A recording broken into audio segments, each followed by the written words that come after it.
ፎቶ ሚዲያ ሰላም ቀናብልና በስተፍላለይ ቦታን ኩነታትን ኮንኩም ምድላታ ፎቶ ሚዲያ ተካተሉ ክብራትን ክብራናን ለሰዓት ሲስተዋረዱ ሐጸርቲ ዋናው ዜናታት ሒዝናልኩም ቀሪብናልና ሐበራው ጻንሒትኩም ሰናክኹም በመዕዳም ናብ ዝርዝራቱም ተሰጋጊርና አዛዚ ሰራዊት ሐራ መሬት በጀነራል ብርሃኑ ጁላን ቀዳሚ ሚኒስትር አብይ አህመድን በህጹጽ ከም ዝተጸውዐን ካብ መዝነቱ ኣብ ምእላይ ክዘራረቡ ምዃኖም ተሓቢሮም እዚ ከም ዘሎ ኮይኑ ምዕራብ ትግራይ ንምምላስ TDF ተኣዚዙሎም በኻሊ ወገን ካብ ጽምዶ ህጹጽ መግለጺ ከም ዝተዋሃበውን ተፈለጮም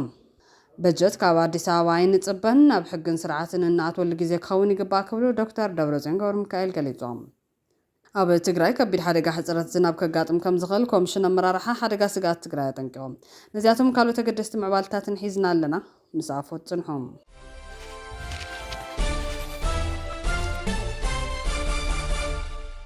بقدامነት ኣብ ትግራይ ከቢድ ሓደጋ ሕጽረት ዝናብ ከጋጥም ከም ዝኽእል ኮሚሽን ኣመራርሓ ሓደጋ ስጋት ትግራይ ኣጠንቂቖም ኮሚሽን ኣመራርሓ ሓደጋ ስጋት ትግራይ ኣይተገብረ ዝጋብሄር አረጋዊ ኣብ ዞባታት ደቡብ ምብራቕን ማእኸላይን ትግራይ ከቢድ ሕጽረት ዝናብ ከም ዘጋጥም ኣጠንቂቖም ኣብ ትግራይ ኣብ ዘመነ ምህርቲ 2018-2019 ዓ.ም ሓደጋ ሕጽረት ዝናብ ኢልኒኖ ኣብ 4 ዞባታትን ዝተወሰነ ክፋል ዞባ ሰሜን ምዕራብ ከም ዘጋጥም ሓቢሮም ከባቢ 21 ወረዳታት ትግራይ ድማ ኣብ ኣዝዩ ሓደገኛ ዝበሃል ብርኪ ሕጽረት ዝናብ ከም ዘጋጠመን ተገሊጹሎም ከምዚ ዓይነት ኩነታት ዝፍጠር ክፋል ትሮፒካል ሰላማዊ ውቅያኖስ ክመውቕ እንተሎ ምዃኑ ድማ ገሊጾም ነዚ ስዒቡ ኣብ ሰብን እንስሳትን ዝመሓላለፉ ሓደገኛ ዝበሃሉ ሕማማት ከጋጥሙ ከም ዝኽእሉ እውን ኣጠንቂቖም ኣለዉ እቲ ኮሚሽን ኣብ ዛዕባ ትኹረት ገይሩ ምስ ዓለም ለኸን ውሽጢ ዓድን ዘይመንግስታዊ ትካላትን ገበርቲ ሰናይን ከምኡ ድማ ዝምልከቶም ኣካላት ኣመራርሓን ሶሞያን ኣብያተ ዕዮ ትግራይ ዘትዩሎም ስለዚ ምቁርራጽ ዝናብ ከጋጥም ኣብ ዝኽእለሉ ኩነታት ስለ ዘለና ቶሎ ክባጽሑ ዝኽእሉ ኣዝርእቲ ምሽፋን ከም ዘድሊ ኮሚሽን ኣመራርሓ ሓደጋ ስጋት ትግራይ ኣይተገብረ ዝጋብሄር አረጋዊ ገሊጾም ካብ ክልል ክሳብ ጣብያ ዘሎ ኣመራርሓ ስጡም ዝኾነ ምንባብ ብምግባር ግንዛብ ማሕበረሰብ ምዕባይን ስራሕቲ ምዕቃብ ጠል ክካየድን ምግባር ከድሊ ኢሎም ውሽጣውን ዓለም ለኻውን ዘይመንግስታዊ ትካላት ድማ ሓገዞም መጠናኸሮም ክቕጽሉ ድጋፍን ትሕብርን ምግባር ወሳኒ ምዃኑ ገሊጾም ሰብ ሃፍቲ ድማ ብዝኻልዎ ዓቕሚ ነቲ ከጋጥም ይኽእል ተባሂሉ ተሰጊኡ ዘሎ ሓደጋ ብምክልኻልን ህዝቢ ኣብ ምድሓንን እጃሞም ክዋፁ ፀዊዖም ዘጋጥሙ ዘሎ ሓደጋ ማሕበረሰብ ብዝግባእ ክርድኦን ትኹረት ረኺቡ ሓገዝቲ ኣካላት ንምርካብን ሚድያ ወሳኒ ግደ ክህልዎ ኢሎም ኣለዎም ሕብረተሰብ ድማ ኣብ ማሕበራውን ባህላውን በዓላት ዝገብሮም ልዕሊ ዓቐን ወጻኢታት ጠጠው ከብል ከም ዝግባእ እውን ኣገንዚቦም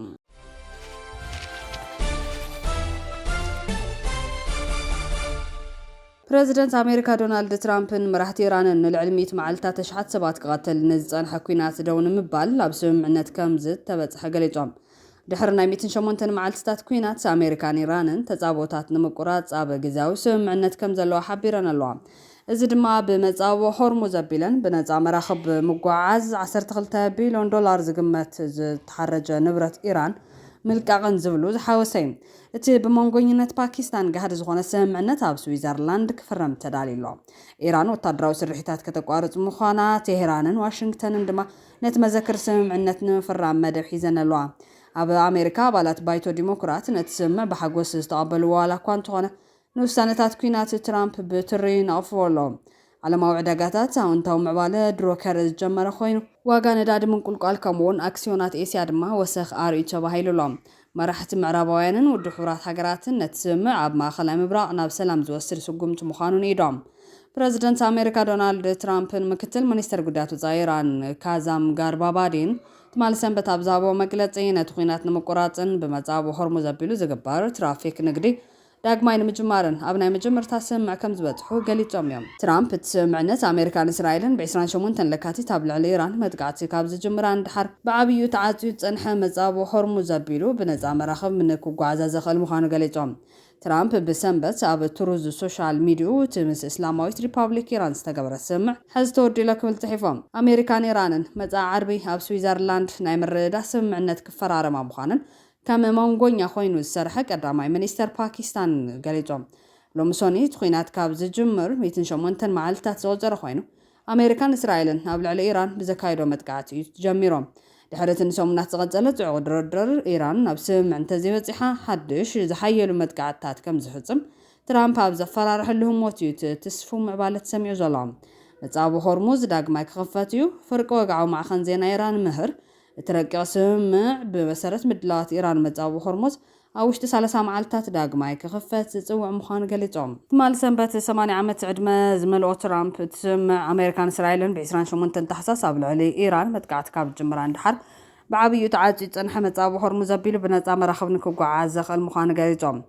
ዝተኣገደ ንብረት ኢራን እውን ክልቀቕ እዮም። ማዕኸን ዜና ኢራን መህር ኣሜሪካ ቅድሚ ድርድር ምጅማሩ $12 ቢልዮን ዝግመት ተኣጊዱ ወይ ድማ ተሓርጁ ዝነበረ ንብረት ንኢራን ክትለቅቕ ምዃና ተስማዕሚዓ ክብል ጸብጺቦ እዮም። ትራምፕ ትማሊ ሰንበት ምስ ዘ ኒውዮርክ ታይምስ ኣብ ዝገበሩ ቃለ መሕተት ዋሽንግተን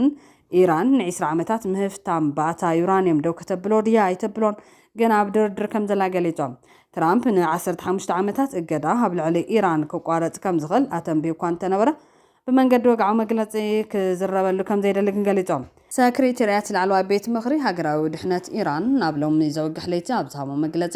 እቲ ምስ ኣሜሪካ ዝተገበረ ስምምዕ ኣብ ኩሉ ግንባራት ዝካየድ ዘሎ ተጻውታት ብቕልጡፍ ምቁራጽ ዘጠቓልል ኢሎም በቲ ዝተበጽሐ ስምምዕነት ብምብጋስ ሊባኖስ ሓዊሱ ኣብ ኩሉ ግንባራት ዝካየድ ዘሎ ኩናትን ወታደራዊ ስርሒታትን ካብ ሎም ምሸት ጀሚሩ ብቕጽበትን ሓዋርን ክዛዘም ይብማል። ብተወሳኺ ድማ ኣብ ልዕሊ ኢራን ዝካየድ ዘሎ እገዳ ሓይሊ ባሕሪ ብቕጽበትን ሙሉእ ብሙሉእን ክውዳእ ክብል ኣፍሊጦም። ኣብ ኣሜሪካ ዘሎ ኩነታት ድማ ዲሞክራትስ ንትራምፕ ብሰንኪ ኩናት ይነቕፉ እዮም ዘለዎም። ኣባላት ባይቶ ዲሞክራት ነቲ ስምምዕ ብሓጎስ ክቕበልዎ እንከሎ ምምሕዳር ትራምፕ ነቲ ኩናት ዝምልከት ውሳነታት ግን ነቒፎሞም። ሴኔተር ክሪስ ኮንስ ካብ ዴላዌር እቲ ስምምዕ ነቲ ኩነታት ናብ ቁኑዕ ኣንፈት ዘሰጋግሮ እኳ እንተኾነ ሓያሎ ሕቶታት ከም ዘለዎ ገሊጾም። ኣብቲ ዝተስማዕምዕሉ ተወዳዳሪ ትርጉማት ሓደጋታት ከስዕብ ከም ዝኽእለ ጠንቂቖም። ኣብ ኮሚቴ ርክባት ወጻኢ ሴኔት ዘገልግሉ ሴኔተር ክሪስ መርፊ ስምምዕ ንኢራን ኢድካ ምሃብ እኳ እንተኾነ ኣሜሪካ ግን እዚ ዕብዳን ዘይሕጋዊ ኩናት መዓልታዊ ስለ ዘቕጽል እናደኸምና ስለ ንኸይድ ደሞ ባሉ ብኡ ክትሕጎስ ከም ዘለዋ ገሊጾም። ጉዳይ ሊባኖስ ዝምልከት እውን ትራምፕ ንመጥቃዕቲ እስራኤል ኣብ ልዕሊ ቤይሩት ነቒፉሎም። ትማል ሰንበት እቲ ስምምዕ ብትራምፕ ቅድሚ መዋጁ እስራኤል ኣብ ልዕሊ ቤይሩት መጥቃዕቲ ኣየር ኣካይዳ እያ። ትራምፕ ነዚ መጥቃዕቲ ድሕሪ ምጅማሩ ንእስራኤል ንምፍራም እቲ ስምምዕ ምድን ጓያ ብሕርቃን ዋይስዋ።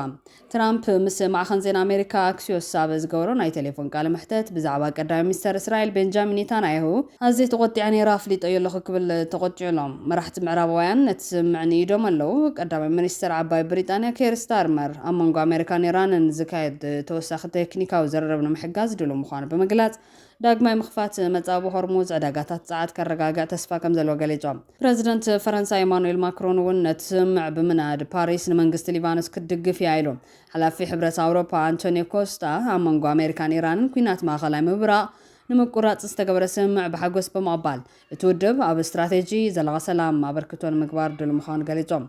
ዋና ጸሓፊ ሕብራት ሃገራት አንቶኒዮ ጉተሬዝ ኣብ ማእኸላይ ምብራቕ ዝካየድ ዘሎ ኩናት ንምፍታሕ ውሳነ ስጉምቲ ምዃኑ ገሊጾም። ዓለም ለኻዊ ቁጠባ ዝምልከት ድማ ዋጋ ነዳዲ ምንቁልቋል ጀሚሩሎም። ዋጋ ነዳዲ ድሕሪ ናብ ሎሚ ሶኒ ዘብጽሕ መዓልቲ ካብ ወርሒ መጋቢት ናብዚ እቲ ዝተሓተ ደረጃ ምውራዱ ተሓቢሩሎም። ዓለማዊ መዐቀን ዋጋ ነዳዲ ብሬንት ንሓደ በርሚል $4.8 ወይ $4.7 ሚእታዊት ወሪዱ ናብ $83.25 በፂሑ ክሳብ ሰዓት 4:15 GMT US ዌስት ቴክሳስ ኢንተርሚዲየት ኣብ $80.53 ኮይኖም $4.35 ወይ ብ5.1 ሚእታዊ ድማ ወሪዶም። ክልቲኦም ብዓርቢ ልዕሊ 3 ሚእታዊት ድሕሪ ምውራዶም ሎሚ ሶኒ ድሕሪ 10 መጋቢት ዝነበሮም ዝተሓተ ደረጃ ወሪዶም ተቐሚጦም ኣለዉ።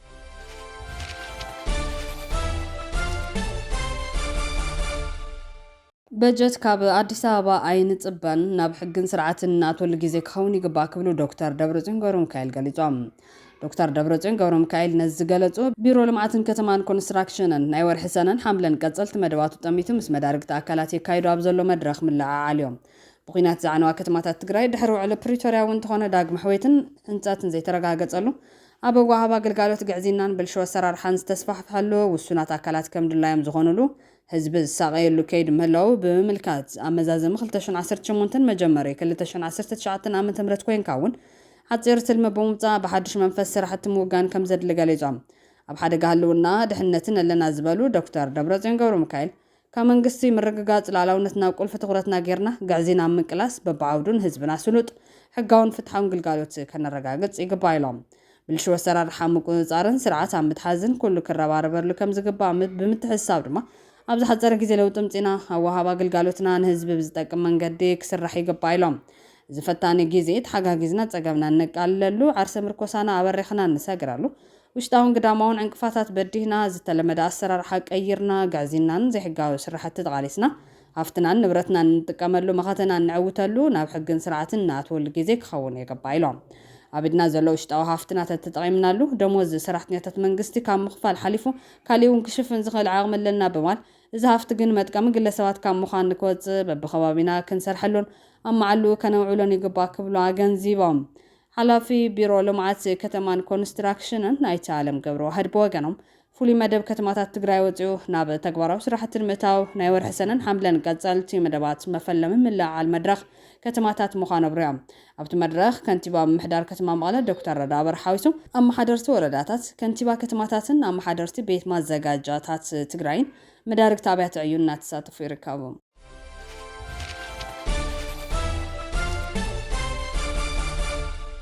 ካብ ጽምዶ ህጡጥ መግለጺ ከም ዝተዋሃበ ተፈሊጦም ሰላማዊ ርክብ ህዝብታት ብምጥንኻር ኣብ መንጎ ህዝብታት ጎንፅን ምቅሓርን ብምትራፍ ክብርታት ሰላምን ምሕዝነትን ንምጥንኻር ይሰርሕ ከም ዘሎ ኣፍሊጡሎም ፎረም ሰላም ርክባት ህዝብን ህዝብታት ትግራይ ኣምሓራን ዓፋርን ዘጣይሽዎ ፎረም ሰላም ኣብ ዝሓለፉ ዓመታት ኣብ ዝነበሩ ናይ ኩናትን ጎንፅን ዓመታት ግዳይ ተጸገም ዝኾኑ ህዝብታት ትግራይ ኣምሓራን ዓፋርን ዳግም ጎንፅን ኩናትን ከይህሉ ኣብ መንጎ ህዝብታት ዘተሓራርፍን ናብ ጎንፂ ዘስዕብ ዛዕባታት ከይህሉ ንምትራፍ ብሕብረትን ሓድነትን ክስራሕ ይግብኦ ይብል እዞም ሰለስተ ክልላት ጀመርዎ ሰላምን ምሕዝነትን ዘጠናኸር ፎረም ሰላም ብቐጻልነት ካልኦት ደለይቲ ሰላም ኢትዮጵያውያን እውን እናካተተ ዝኸይድ ከም ዝኾነን እቲ ፎረም ኣብ ዘውፅኦ መግለፂ ኣመላኺቶም ኣብ ዝሓለፉ 10 ዓመታት ኣብ ታሪኽና ርኢናዮ ዘይንፈልጥ ምጥፋእ ህይወት ሰባት ዕንወት ንብረት ምብታኽ ማሕበራዊ ምትእስሳር ህዝብታት ዝተራየሉ ኩናት መንባሩ ዝገለጸ ፎረም ሰላም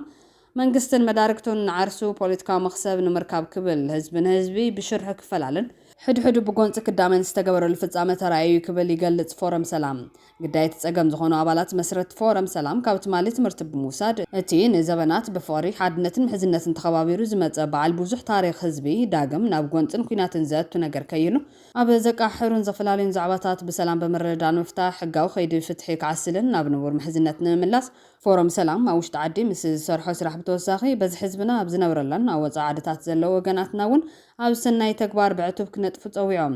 እዚ ዝተቐደሰ ዕላሙ ምዕሳል ሰላም ዝገበረ 13 ጉንበት ኣማል ዝተጣይሸ ፎረም ሰላም መላእ ደለይቲ ሰላም ህዝብታት ኢትዮጵያ ኢዶም ክሓውስሉ ዝፀውዐ እቲ ፎረም ህዝብታት ትርፉ መከራን ስቃይን ህዝብታት ዝኾነ ኩናት ብምትራፍ ኣብ መንጎ ህዝብታት ንቡር ሰላማዊ ምሕዝነት ክድልድል ኩሉ ብፅሒቱ ክፍጽም ይጽውዕ ፎረም ሰላም ርክብ ህዝብን ህዝቢ ኣብ ዘውፅኦ መግለፂ እዚ ከም ዘሎ ኮይኑ መንግስት ፈረንሳይ ካብ ኢትዮጵያ መልሲ ይጽበ ከም ዘሎ ተገሊጾም ኤምባሲ ፈረንሳይ ኣብ ኢትዮጵያ ንምብራር ጋዜጠኛ ኦግስቲን ፓስሊ ኣመልኪቱ መብርሂ ይጽበ ከም ዘሎ ገሊጾም ኣብ አዲስ አበባ ዝርከብ ኤምባሲ ፈረንሳይ ብዛዕባ ምብራር ጋዜጠኛ ኦግስቲን ፓስሊ ካብ በዓል መዚ ሚድያ ኢትዮጵያ መብርሂ ንምርካብ ከም ዝሓተተን መልሲ ይጽበ ከም ዘሎን ገሊጾም ዓለም ለኻዊ ተጣባቂ መሰል ጋዜጠኛታት CPJ በወገኑ ሰበስልጣናት ኢትዮጵያ ፍቃድ መንበርን ኣፍልጦ ሚድያን ነታ ጋዜጠኛ ብህጡፅ ክመልሱላን ኣብታ ሃገር ኣትያ ስርሓ ክትቀጽልን ክፍቀደላ ኣጥቢቑ ሓቲቱሎም ኢትዮጵያ ብልዕሊ ጋዜጠኛታትን ትካላት ማዕኸናት ዜና ነተወስዶ ዘላ ስጉምታት ኣሰንባድን ኣሻቓልን እናኾነ ክኸይድ መጽንሑ ኣብዚ ሕዚ እዋን ድማ እናባሰ ይኸይድ ከም ዘሎ ምሁራትን ተንተንቲ ፖለቲካን ይገልጾም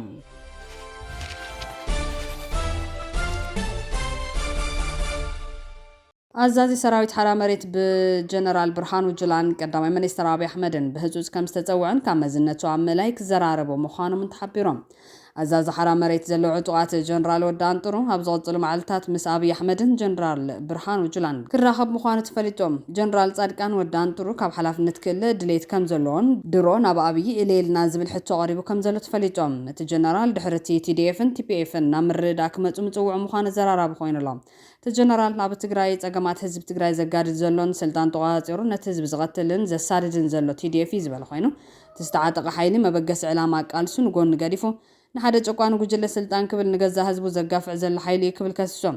ብርጋዴር ጀነራል ገብረዝጋብሔር በየነ ወዳን ጥሩ ንኮርነር ፕረስ ኣብ ዝሃቦ ቃለ መሕተት ካብ መጀመርቱ ጥሪ 15 2017 ዓ.ም ቅድሚ ካብ ኮር ንላዕሊ ውሳነ መዋጆም ሰራዊት ትግራይ ናይ ጉጅለታት ፖለቲካ መሐለው ረብሓን ስልጣን ዘይኮነ ናይ ህዝቢ እዩ ንኩሎም ሓይልታት ፖለቲካ ትግራይ ከም ድሌቶም ብሓሳብ ዝቃለስሉ ሜዳ ክህሉን ህዝቢ ብምርጩ መንግስቱ ዝመርጸሉ ውሕስቲ ትግራይ ምፍጣር ነይሩ ኢሎም ተኾነ ግና ኣብ ታዕለትያ ቶም ዝበዝሑ ላዕለዎት ኣዘዝቲ TDF ነቲ TDF ናይ ህዝቢ ዝብል መርገጽ ዝሓዙ ኮማንደራት ውድብ ተፍርሱ ኣለኹም ኢሎም ናብ ምጥቃዕን ሕድሕዳዊ ግጭትን ክውልዕሉ ዝኽእል ምንቅስቃስ ይገብሩ ነይሮም ዝበለ ወዳን ጥሮም ይኹን እምበር እቲ ዝነበረና ኣማራጺ ካብ መቐለ ወፂና ነቲ ውሳነ ካብ ኮርን ላዕሊ ዝተቃወሙ አባላት ሰራዊት مناسيات ناب عفار كوتسو كمزت تجدد حبيرهم زوم حزي بحاجز TDF سلطان توازرهم زلوا جنات سجراي معندريت شعبية غيرو ما كم زركبو مناسيات بحيل يقفو سدراويتات يساددو علو قبل كاسيسوم برغادير جنرال ودان طور كم زبلو ابا سجراي حز سلطان زلو TDF يبلمم سلازي مس TPF ناب ግጭት ንከይእቶ በሰላሙ መንገድ ንፍታሕ ታዘላ አማራጺ ክልቲዮም ዕጡቃት TPF TDF ናብ ሓበራው ምርዳእ ክመጹ ኣለዎም ኢሎም لما قال سوم ኣብ ትግራይን ኩሎም ሓይልታት ፖለቲካ ትግራይ ብማዕረ ዘተኣናግድ ዲሞክራሲያዊ ስርዓት ንምትካል لما حيزنا ንቃለሰልና ዝበለ ወዳን ጥሮም لمانا ንጹር ክብል ተዛሪቦም እቲ ካብ ብዙሓት ተጋሩ ስማዕ ዘሎ ከበድ ሻغሎት ኩናት ሕድሕዳ መልኪቱ ተቐንዲ ዘስገ ዘሎ ሕድሕዳዊ ግጭት ንምትራፍ ኣመንጎለትዮም ዕጡቃት ትግራይ ማለት እውን TDF TPF ምርዳእ ክህሉ ኣሎ ክብል ኣዛዚ ሓይልታት TPF ብርጋዴር ጀነራል ገብረዝጋብሄር በየነ ወዳን ጥሩ ገሊጾም ይኹን እምበር ካብ አዲስ አበባ ሓበሬታ ዘካፈሉና ምንጭታት እቲ ኣብዚ ሰሙን ኣብ ሚድያታት ማእከል ሃገርና ወጽ ብዛዕባ ፖለቲካውን ወታደራውን ኩነታት ትግራይ መብሬታት ከብ ዝተራየ ጀነራል ገብረዝጋብሄር በየነ ወዳን ጥሩ ካብ ኣዛዝነት ሰራዊት ሓራ መሬት ክልዓለን ኣብ ስሩዕ ሰራዊት ምክልኻል ኢትዮጵያ ሓደ ግንባር ሰራዊት ክመርሕ መዝነት ክወሃቦን ምዃኑ ኣመላኺቶም ይኹን እምበር እቲ ውሳነ ወዳን ጥሩ ምስ ጀነራል ብርሃኑ ጁላን አብይ አሕመድ እንድሕር ዝካየድ ዘተ ከም ዝውሰን ተረጋጊጹሎም እዚ ከም ዘሎ ኮይኑ መሬት ትግራይ ኮነ ምዕራብ ትግራይ ንምምላስ TDF ተኣዚዙሎም ኦባሳንጆ ግዜ ንምግዛእ ከተልሉና የመጽኦም ሕዚ መሬትናን ህዝብናን እንምልሰሉ ትክክለኛ እዋን እዩ ተላእኽቲ ጌታቸውን ጻድቃንን አብይ ይልምን ወሎ ክብል ኣዛዝ TDF ግንባር ሰሜን ምብራቅ ጀነራል ማሾበየነ ተዛሪብሎ ከነካፍለኩም ኢና ሓይልና ንምክፍፋል ኣበርቲዖም ሰሪሖም እዮም بذ مسألة زيون تعصبتي أفريوم أوشتنا شجرن حنكر كرن مدينة قارن كفترو كيلوم يوم تعصبتي إن حتى فتيلهم علامة هذا تراي زي كونس علامة يوم الصحو علامة دما كودومي علامة دما نايقول لهم روحاي سلازو تعصبتي زين ما فتصام تقرأين من بركاخن نحنا خافتم بالسجناتات ولا صنعنا سلازو خونه من كمان هلو بالسجنا جمر كايو زي فتم كايو جينوسايد نعهد فتم أو قلنا خلنا حزب تراي نمن بركاخ عندهم سراويت كنا ون ناي بوليتيكا ناي بروباغاندا سرحتون قدم مقبار كنا ون كن حق زكاين هايلهم نتو تقارش نالو زولو حزبي يتشفشف كولو خيلهم قدم كولو نداد عصو من قد عصو باجت سرحتنياتات منغستي مغزا قشوم كلكلو إلمون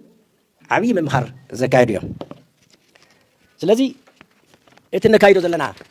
قالسي اب تحت خمدي زلن كمدي ولا اكلات زلووني هذه اب تግራይ بتفطر خنتات بزر رأي زلو قل طفات لوطات ناي منغستي مملا سرحتي ناي هزو ركباتن سرحت متنخارن ناي سراوتنا عقمو خاب غزي ناب غزي متنخارن كل ما داو مدلوات معباين ازياتهم ناتغورو خيدم يوم تግራይ ጦርነት هذه دحرزياتهم مكيات انتاي كا اجندم قيرم نعبلو نعقጥቅጥዎ حيل يولن تبتين نيرو زلو زنورخا تግራይ ጦርነት ተቀርባህ ጅምር ያይሎም ናል ጀዚራ ምሕሳን ጀሚሮም አለው አባሳንጆ ድማ ሊኢኹም ግዜ ክገዙ ላዕልን ታሕትን ምባል ጀሚሮም አለው እዚ ንሕና እውን ንርድኦ ንፈልጦን እዩ ናይ ስራው ስራሕ ልኡኽ ንምፍጻም ንውግእ ምድላውን እዩ ሰራዊትና ዝሓዞ መንገዲ ኣጠናኺሩን ተቐፂሉ ሃለዋትን ድሕንነትን ህዝቢ ትግራይ ዝረጋገፀሉ ምቹ እዋን ህዚ እዩ እንተስ ብሰላማዊ መንገዲ እንተስ ተገዲድና ብናእቶ ኩናት እንተስ ብድርድር እቲ ዕማምና ክንፍጽሞ ኢና ሱቕ ኢልና ጸላእትና ተጸበና ኣይኮንና ንቕመጥ እዚ ንምዕዋት ሰራዊትና ተልእኾ ንምፍጻም ዝጀመሮም ስራሕቲ ኣለዉ ኣጠናኺሩ ክቐጽል ኣለዎ እዚ ጭርሖ እዚ እውን ህሉ ኩነታት ናብ ረብሓና ንምቕያር ንዳሎ ዝብል ኣሎ ስለዚ ህሉ ኩነታት ናብ ረብሓና ንምቕያር ሓደ ናይ ውሽጢ ፅሬት ናይ ምሕላው ባንዳታት ናይ ምፅራይ ስራሕቲ ጀሚርና ኣለና ተዓዊትና ኣለና ዝቐረየና ድማ ኣጠናኺርና ክንከይድ ኣለና ካልኣይ ናይ ፀላእቲ መደናገሪ ፕሮፓጋንዳ ትርጉሙ ተረዲና ናይ ምፍሻልን ምቅላዕን ስራሕቲ ዕሪና ክነካይድ ኣለና ፀላእቲ እንትደኽሙ ዋና ሓይሎም ገይሮም ዝጥቀሙ ኣብ ፕሮፓጋንዳ እዩ ኣብ ዝሓለፈ እውን ኣብዚ ስልጠና ጥዕሰ ነይረ ፀላእቲ እንትዳኸሙ ናብ ፕሮፓጋንዳ ንምንታይ ይኣትዉ ተተባሂሉ እቲ ካሊእ ዓቕሞም ስለ ጠለሞም እቲ ፕሮፓጋንዳ ኣብቲ ሽዑ ዋና ይጠልቦምን ኣብ ኢዶም እዩ እቲ መሳርሒ ስለ ዝኾነ ኣብ ዓብዪ ናይ ፕሮፓጋንዳ ስራሕቲ ኣትዮም ኣለዉ ደርጊ ክንድምስስ እንተሃለና 10 ምናምን ዓመት ተቃሊስና ኣብ መጨረሻ 82 ጀሚሩ ክሳብ 83 ዝነበረ ፕሮፓጋንዳ ትፈልጥዎ ይኹን ንኤርትራ ተገዛእቲ እዩ ናይ ቃልሲ ትግራይ ኢትዮጵያ ንምግንፅፃል እዩ ተገንጣዮች እዮም ናይ ኤርትራ ሓሻኽር እዮም ናይ ዓረብ ልኡኻት እዮም ዘይተባሃልናሉ ነገር የለን ትውልዶም እውን ተመመራርሓ ኤርትራውያን እዮም ዝብሉ ኣብቲ ሽዑ ተፈጢሮም ዝነበሩ ንኣብርሃም ያየ ንገብረመድህን ኣቶ ገብረመድህን እዮም ዝበሃሉ ኣትዮም ዋና ናይ ፕሮፓጋንዳ ካብቶም ሽዑ ዝነበሩ ደርጊ ዝበልፁ ገበራበርቲ ኮይኖም ፀረ ትግራይ ዘመይቶም እዮም እቶም ሕዚ ኣብ ጉያ ወይ ውሑቕ ብልፅግና ኮይኖም ፕሮፓጋንዳ ዘካይዱ ዘለዉ ከዓ ሽዑ እውን ብፕሮፓጋንዳኦም ዝተዓናቐፈ ቃልሲ የለን ሕዚ እውን ዘካይድዎ ፕሮፓጋንዳ ዘተዓናቐፍዎ ቃልሲ የለን ፀለመታት ክቕፅሉ ይኽእል እዮም ያው ርዱ እዩ ኣብ ሞት ኣፍኣፍ ናይ ዘሎ ፀላኢ ኩሉ ነገር ይሉንታ ብዘይብሉ ናይ ምፅልንታን ምሕሳውን ስራሕቲ የካይድ እዮም ብፕሮፓጋንዳ ድማ ቅድሚ ሕዚ እውን ኣይተዓንቀፈን ሕዚ እውን ዝዕንቀፍ ነገር የለን ስለዚ ኩሎም ናይ ፕሮፓጋንዳ መበገሲኦም ተረዲና ናይ ምቅላዓቶምን ናይ ምፍሻሎምን ናብ ረብሓና ናይ ምቕያሮምን ጉዳይ ኣበርቲዕና ክንሰርሕ ኣለና ክቡራትን ክቡራንን ቤተሰብ ኣፎት ሚድያ ነዚ ሰዓት ዝተዋለዱ ሓፀርቲ ዋናው ዜናታት ኣቕሪብና ከንቢትና ስለተከታተሉና ነመስገን ላይክ ሼር ሰብስክራይብ ምግባር ቤተሰብ ኣፎት ሚድያ ይኹኑ ሰሰናይ ንምናምን